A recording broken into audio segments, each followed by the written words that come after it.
बिटिसिआव हाग्रामा महिलारि दैदेननाय BPF दोलोखौ अनसायनायनि दोहौ। BPF long live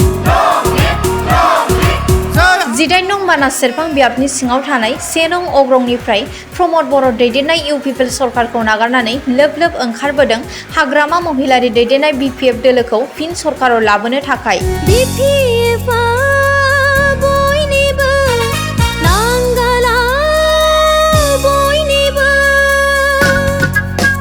बिपिएफनि बिजाथि जांगिला हाज'वारिखौ देरहासार खालामनो बिपिएफ दोलोआव जयनिं जाफैनाय नुथाय। बिटिसिआव खोमसिया साग्लोबसिगोन BPF সকলৰে বাবে নাঙল সকলৰে चिरां जिल्लानि 18 नं मानास सेरफां बियाबनि 1 नं अग्रंआव सा 41 बिपिएफ हान्जाखौ अनसायग्राफोरा हाग्रामा महिलारि दैदेननाय बिपिएफ दोलोनि आसार खान्थिखौ मोजां मोननानै बिपिएफ दोलोआव जयनिं जाफैयो।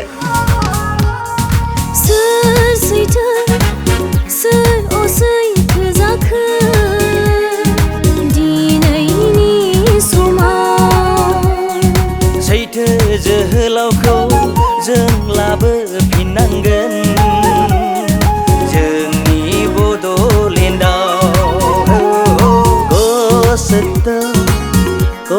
सत्य भयो आजको दिनमा सत्य नायकलाई हामीलाई दिन पर्छ